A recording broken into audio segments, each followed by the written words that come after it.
Chimeran threat began in Russia. The origin of the virus is unknown, but its effects were devastating and swift. In the 1930s, reports of biological experiments began leaking out of Russia. Then reports of villages destroyed overnight. Then entire cities.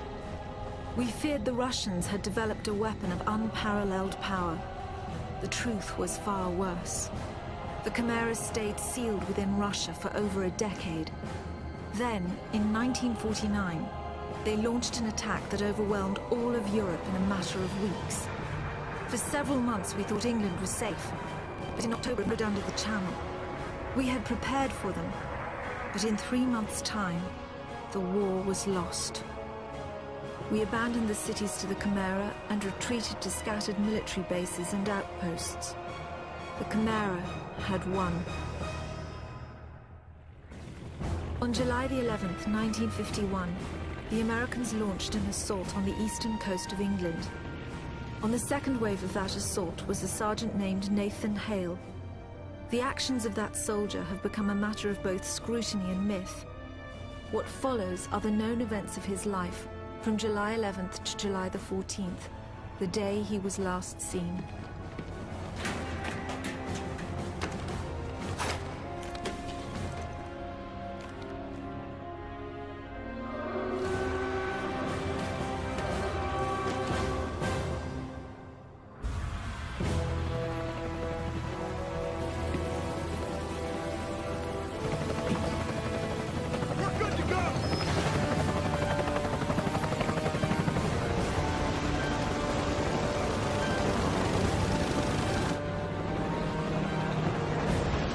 Soldiers had no idea what they would soon be facing. The US government had sealed its borders in 1950. Radio waves and newspapers became state property. Only the highest levels of their government knew the truth. The operation was an exchange. The Americans were bringing supplies and tanks into York. We were giving them our one secret weapon, something we could offer that they couldn't build themselves. I was the commander of the convoy team that was to meet the US soldiers. We were ambushed in Manchester on the way to the rendezvous. There was no way to warn the Americans. They were on their own in York, fighting an enemy they knew nothing about. We never learnt exactly what happened there. All we know is that Nathan Hale was the sole survivor. Go! Go! Go!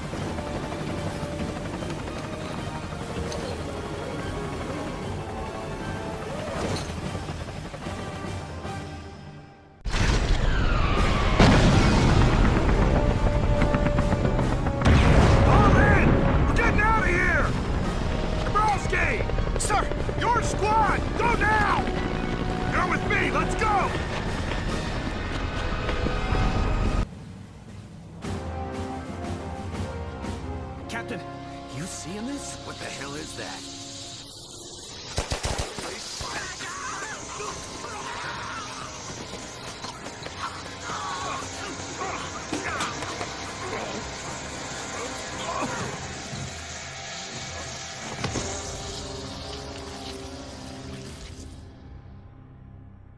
No one knows exactly how Hale was infected by the Chimeran virus. Our only clue is a journal entry recovered from the body of a US medic. It says that he encountered a number of comatose soldiers in a dry creek bed. One of the soldiers, a sergeant, suddenly woke up. Unlike the other soldiers, his body had no wounds at all. The sergeant refused any kind of medical examination, insisting on catching up to the rest of the company.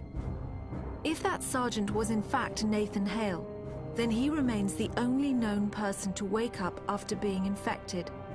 Whether the Chimeran virus mutated within him, or whether his body had an innate resistance to it, remains a mystery.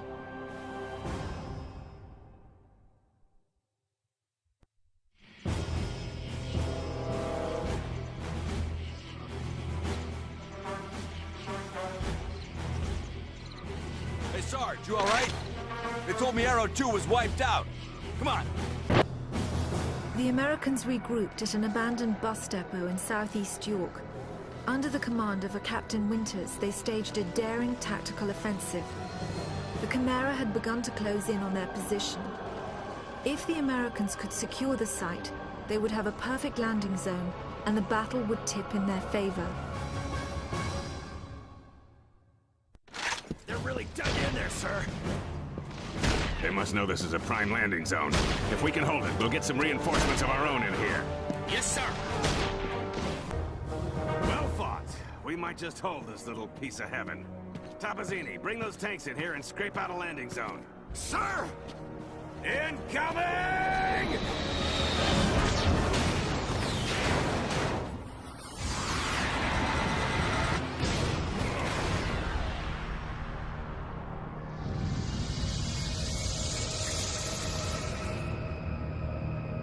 We know from the craters that the Chimera ended the battle by launching spires. There is no defense against a spire attack. By the time you see them in the air, it's already too late. After impact, the spires release swarms of crawlers. Literally thousands of them can come from a single spire. Whole cities have been infected in minutes. After the crawlers have done their work, the Chimeras send in carriers to collect the dormant victims. The role of the carriers is to transport infected humans to conversion centers. It's at these locations that the Chimeran creatures are born. Hale was brought to a conversion center in the town of Grimsby. My convoy team and I were imprisoned at the same location. We had been captured uninfected, so we were put in makeshift pens until they could infect us.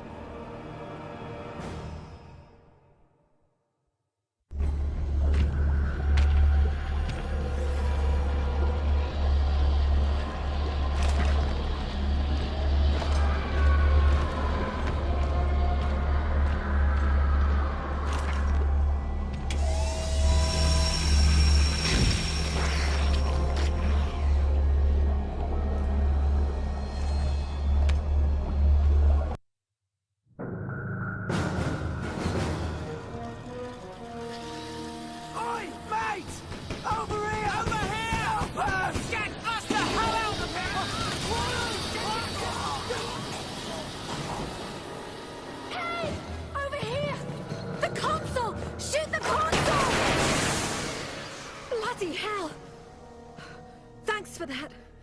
I'm Parker. Hey, Sergeant Hale, 1st Rangers. An American. We thought the Chimera stopped all of you in York. Chimera? Those creatures. Oh, you jammed it.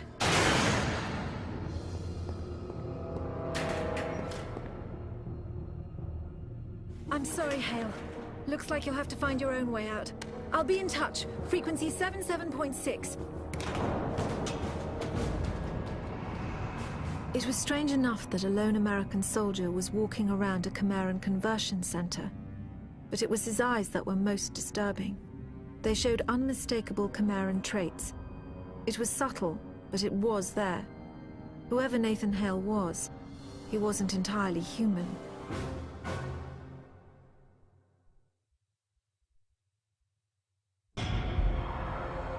The conversion center was built on top of an old fish cannery. Networks of tubes transported the bodies from one stage of conversion to another. Once humans are infected by the Chimeran virus, they fall into a coma.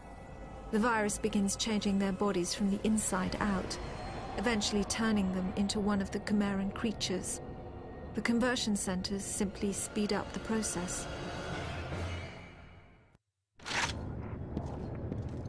Sergeant Hale, come in.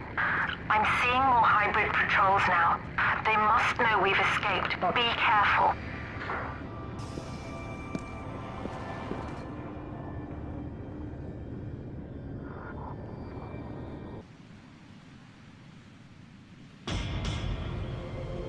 During the second phase of the conversion process, the humans are wrapped in cocoons. This accelerates the final stages of the conversion. What emerges from the cocoon is determined by the strain of the virus. Each Chimeran creature is created by a separate strain.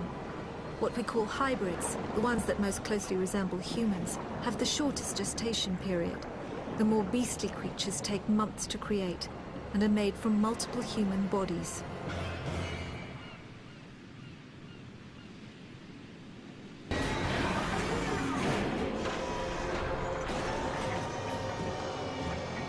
The final stage of the Chimeran conversion process is known as the birthing chamber. The cocoons are opened and new chimera are born. In the case of hybrids, a cooling apparatus is fused into their bodies. The chimeran metabolism is roughly 12 times that of humans. This results in remarkable healing abilities, but also raises their body temperatures significantly. Without the cooling apparatus, the hybrids would overheat and die.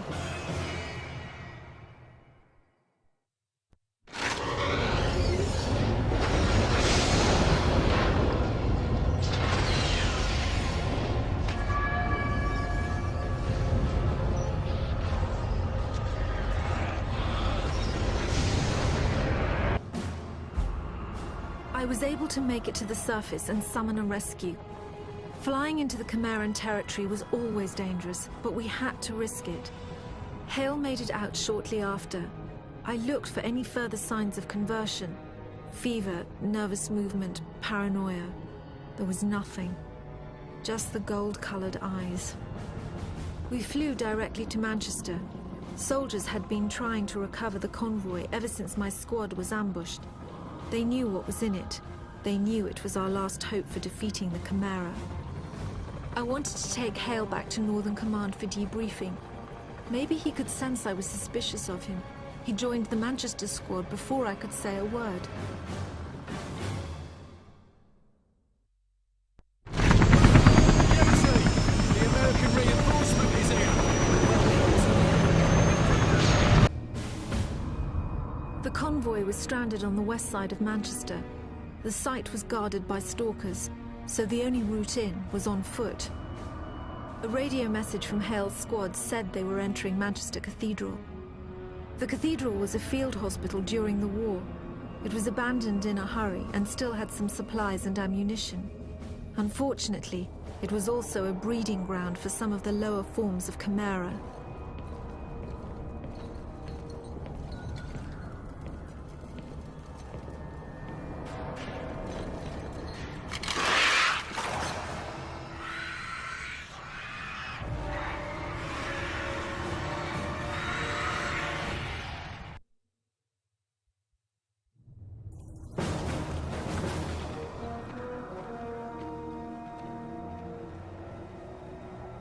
Al, mate, you all right? Get in here! Captain Mitchell's squad had located the convoy. Unfortunately, stalker sightings in the area made immediate recovery impossible. The stalker is one of the Chimera's most feared weapons. They move quickly and fire anti-aircraft missiles with deadly accuracy. The technology used in the stalker remains one of the most intriguing and frustrating mysteries of the Chimera. Mitchell had been fighting a losing battle most of the morning, holding out until reinforcements arrived. Meanwhile, the Chimera kept coming. To everyone on the ground, it seemed the convoy was all but lost.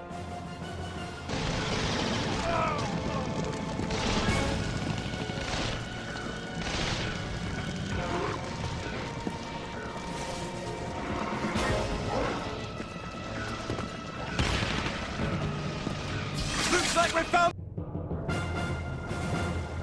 Mitchell to command. Site secure. All stalkers down. You've got your convoy. How about getting us a sodding medic? Parker here. We're inbound, Captain. 4 minutes out.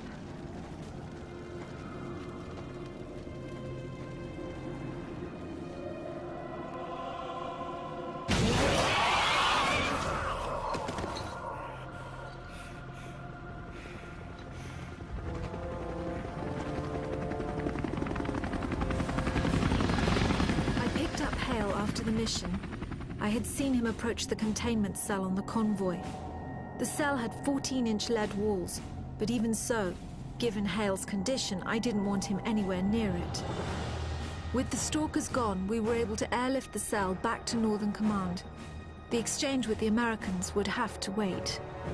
We were about to execute a very risky offensive operation. The Chimera had been using a network of underground tunnels to attack undetected. The tunnels formed a nexus in Nottingham, and if we sealed them off, we would at least briefly have the upper hand.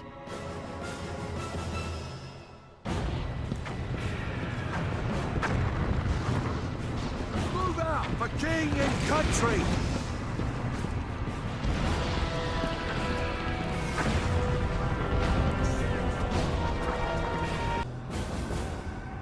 was directing the battle from the air when I saw Cartwright's squad had run into heavy resistance. I needed to get them help right away. A group of soldiers had just stormed a Chimera mortar position. Hale was the only one to make it out. I radioed him to look for a shortcut through an old train tunnel. The tunnel was mostly blocked by a Chimeran power conduit, but I knew if Hale could find a way through, it would turn the tide of the battle. Hale, join K-Troop ahead of your position. We must reach the tunnel nexus.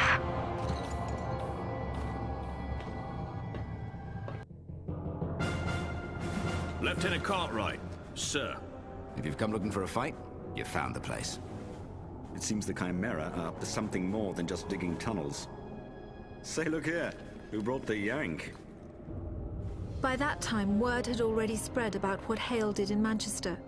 However, Cartwright wasn't the type to be easily impressed, especially by an American. Cartwright's team had found something suspicious. Instead of just making tunnels, the Chimera were digging something out of the ground. At the time, we passed it off as just another Chimeran mystery. Our priority was to seal off the tunnels.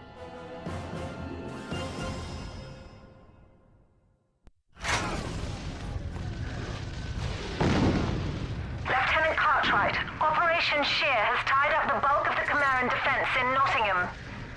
Affirmative, Command. Keep them off us, and we'll wrap this. The Nottingham operation was a success. I sent the troops back to Southern Command for a well-earned rest. I was taking Hale to the Intelligence Division at Northern Command for debriefing. I radioed Northern Command on our approach. No response. As we landed, I could already sense the worst. The whole place was deathly silent.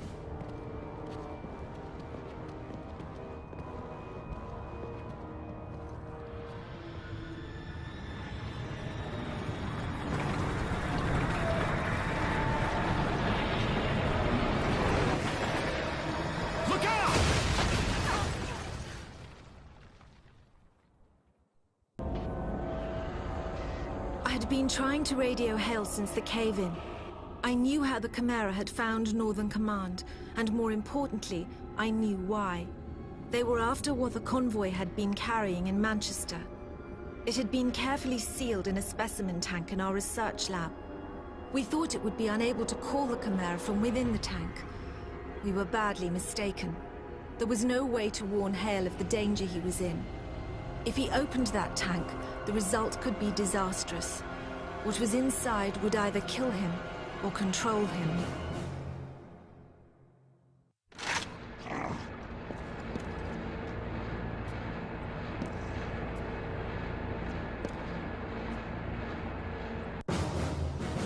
I knew Hale would eventually find the map room. Everything we had learnt about the Chimera in the past 2 decades was in there. We had maps of the Chimera invasion spreading through Russia, autopsy records of Chimeran creatures, charts of the death tolls across Europe. These were numbers we didn't even disclose to our own soldiers. There were files that showed the progression of the Chimeran virus in humans. In over 6,000 cases, there were no records of any form of human resistance. There were also detailed schematics of our specimen tank and what was in it. We call them Angels.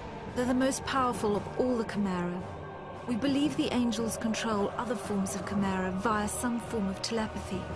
For all I knew, this one was already controlling Hale.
I'd almost given up hope of him surviving when I saw Hale coming up in the lift.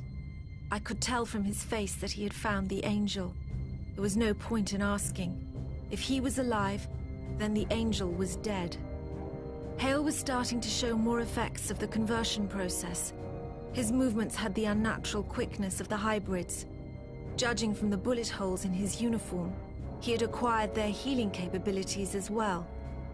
We had tracked the Chimera leaving Northern Command to a gorge in Somerset. Cartwright led a squad of soldiers after them. It had been 2 hours since he had reported in. Hale volunteered to go after them. I expected he would locate Cartwright. There was no way I could have imagined what else he would discover in that gorge.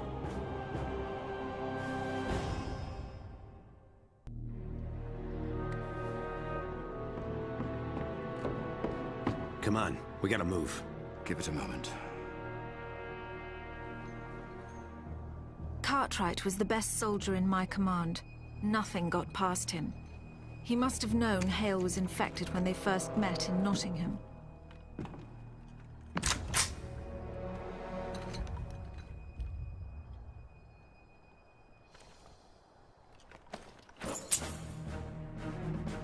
Fortunately, Cartwright never cared too much about the small stuff. The Chimera tend to establish themselves near large population centers. Their presence in a remote region like Somerset was highly unusual. The gorge was filled with factories that built stalkers and dropships, but we had seen those before. Deeper into the gorge, the Chimera were hiding something far more alarming.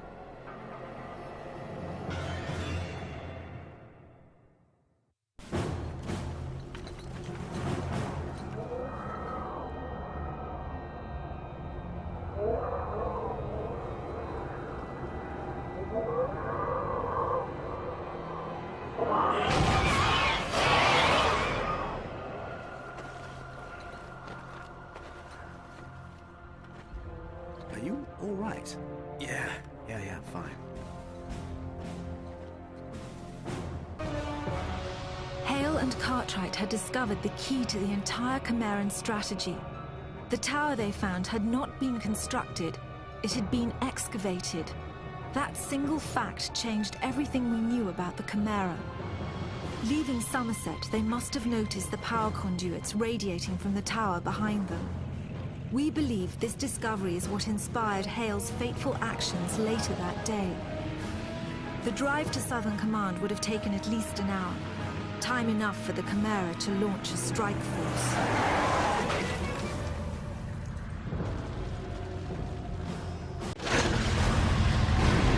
I'll handle the stalkers, you get to the base.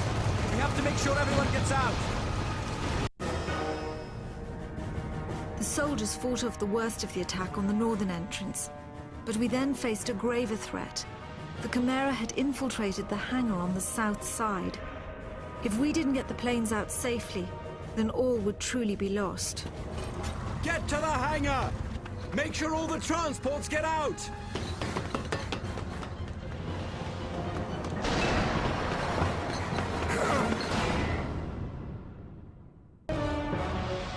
The soldiers were finally able to fight off the Chimera in the hangar. We ferried the survivors up to a rendezvous point in Cardiff, 20 miles west. I stayed at the base to finish loading what supplies we could. Chimeran Goliaths were already approaching Southern Command. A spire attack seemed inevitable.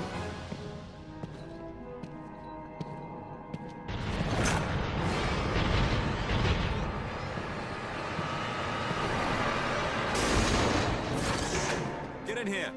We've got scores to settle.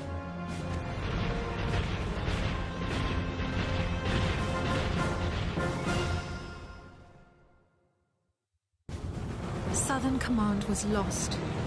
More than half our troops were lost with it. If not for the heroism of Cartwright and Hale, many more would have been killed, myself included. We were flying the survivors to a makeshift camp in Cardiff. Despite my insistence, Hale refused to board the last plane. The last time I saw Hale, he was looking over a map Cartwright had given him.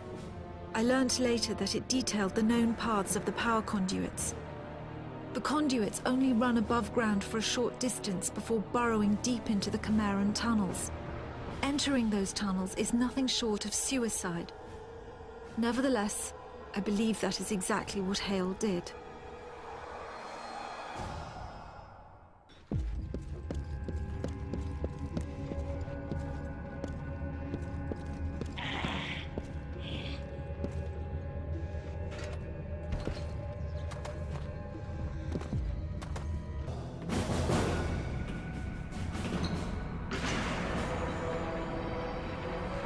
We believe Hale followed the Chimeran tunnels for several miles, finally reaching a major conduit junction.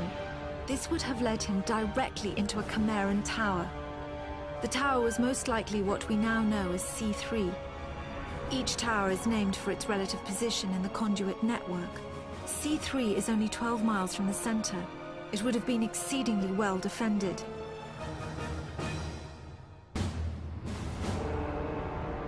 We had been at Cardiff for several hours when I received a radio message from Hale. He told me he was in London, and he asked if snow was normal for July. He described a tower in the middle of London, one far bigger than that which they had found in Somerset, and with power conduits emerging in all directions. He said, "If we destroy the tower, we destroy the Chimera." For all I knew, Hale was completely mad. And even if what he was saying was true, we had no idea how to destroy the tower. But there was one new factor working in our favor. I had been able to contact the Americans, and they had joined forces with us in Cardiff. I decided to gamble that Hale was right. I convinced the Americans to help launch a full assault on the tower. We were bringing everything we had to London. I was counting on Hale to clear out a landing zone. If he couldn't take out the stalkers, the mission would be over before it began.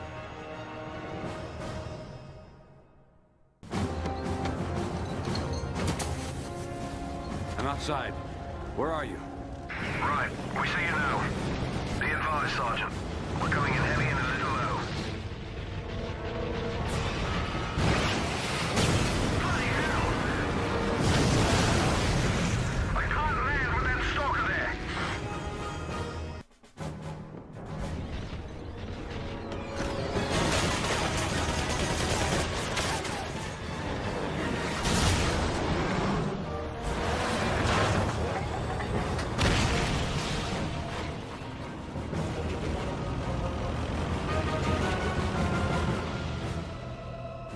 Forces arrived in London nearly unscathed.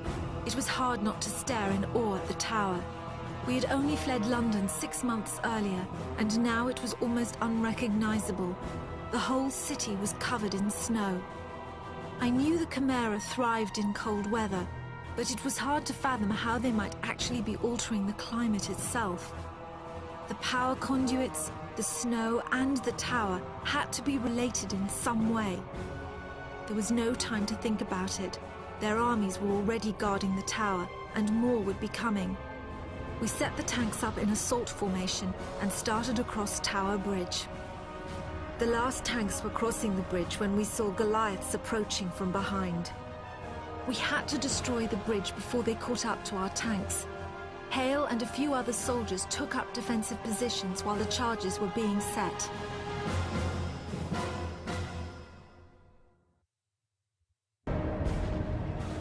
The outlook of the battle was growing bleaker by the second. Our tanks had killed legions of Chimera, but still they poured out of the tower. The Chimeran forces were holding us in check, while their Goliaths closed in on Southwark Bridge. With Tower Bridge destroyed, there was no possibility of retreat. The team I sent to destroy Southwark Bridge was not responding. It would only be a matter of time before we heard the spires in the air.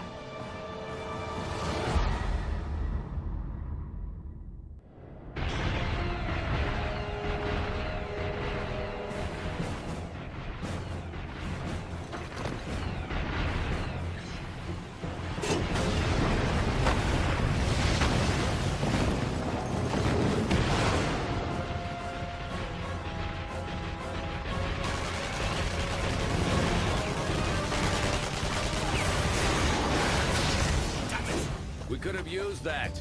I know. I was only trying to disable it. Let's go. We have to catch that Goliath. Not bad shooting, I'd say. Considering I was hit and all. You go ahead. I'll cover this entrance.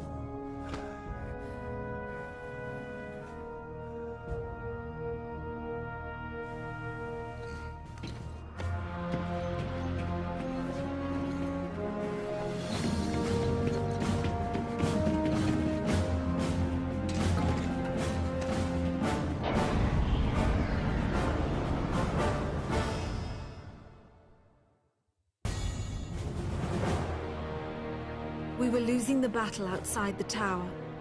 The few tanks that remained would soon be overwhelmed by the seemingly infinite hordes of Chimera. Our only hope lay with the few soldiers who had managed to infiltrate the tower. It was up to them to find a way to destroy it from the inside.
As the tower fell, Chimeran creatures began to shriek and writhe on the ground. They died within minutes. We believe they were simply unable to survive the loss of the Angels. The significance of our victory in London wasn't understood for several days. The reactor meltdown caused a chain reaction that destroyed all the towers in the network. At least in Britain, the Chimera were defeated. We have investigated the ruins of 5 towers so far. As we attempt to reverse engineer the complex technologies we find, the mystery of the Chimera only deepens. So far, we found 921 hiding in bunkers, 78 of them children. Cartwright's youngest daughter, Angela, was among them. As for Nathan Hale, his body was never recovered. He was presumably incinerated inside the tower. The American military lists him as killed in action, July the 14th, 1951. A part of me still believes he might have escaped somehow. I even thought I heard his voice on the radio just after the tower exploded. I'll never know for sure.